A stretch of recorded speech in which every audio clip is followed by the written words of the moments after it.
Oh yeah. So if you hear any noise in the background, people are working on the roof. So yeah, there was a little damage done during the last hurricane we had a few weeks ago. So if you hear anything, that's all that is. Uh, they should be almost done soon anyway. But anyway, the Guardians of the Galaxy Holiday Special. I loved the idea when they first announced it, and I was like, oh, like this could be something. And then I watched it last week, and actually, was it this week? No, last week. Either way, yeah, last week. Watched it, loved it. It was so funny.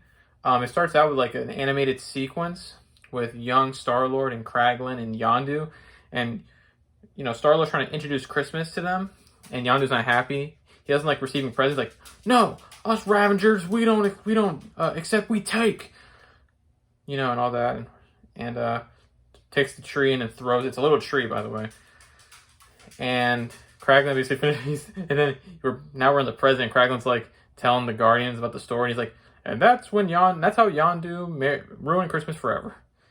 And then Chris Pratt is like by this band, and I could tell they're a real band because of the way they were playing and stuff, and their look, and they were dressed like I don't know what the band's name was, but the makeup looked great. And then they're just playing like a Christmas song, or that they made up, and trying to tell like, oh yeah, we learned about Christmas from so and so who learned it from Cosmo, who's in the movie. By the way, a girl, but she does have a little bit of the Russian accent. So I was like, okay.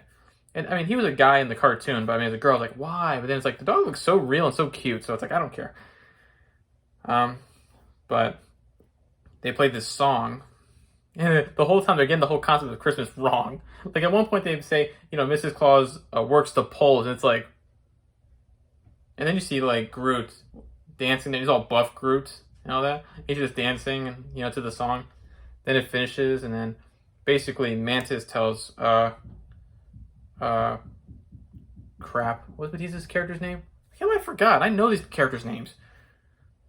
Drax. She tells Drax that she's actually Quill's sister. And it's like, oh wow. And so they decide to do something special for him.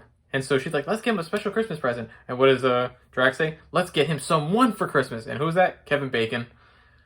And they basically go down to Earth. They go to Hollywood.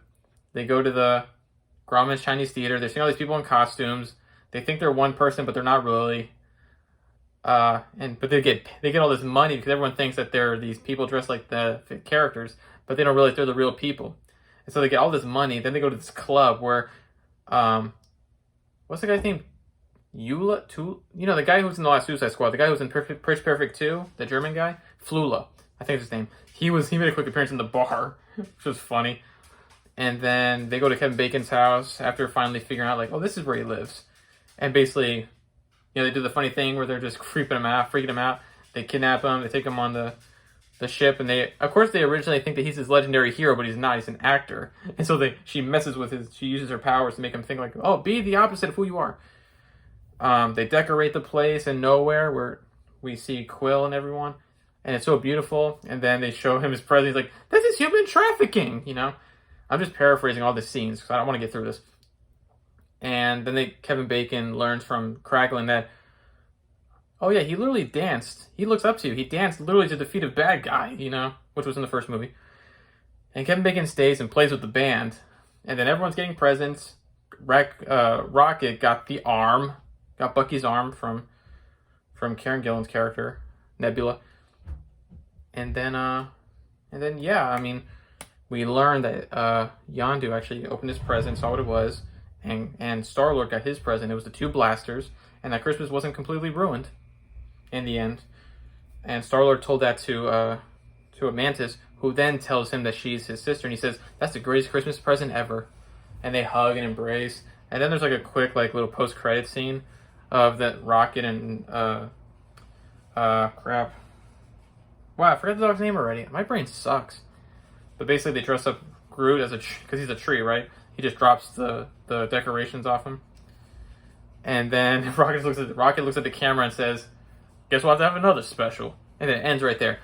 It was really fun. James Gunn wrote this in a day, apparently. He pitched this before Guardians of the Galaxy 3, I think, and he wrote it in a day. So I was like, he had these ideas in his head the whole time. But it was awesome. James Gunn nailed it once again.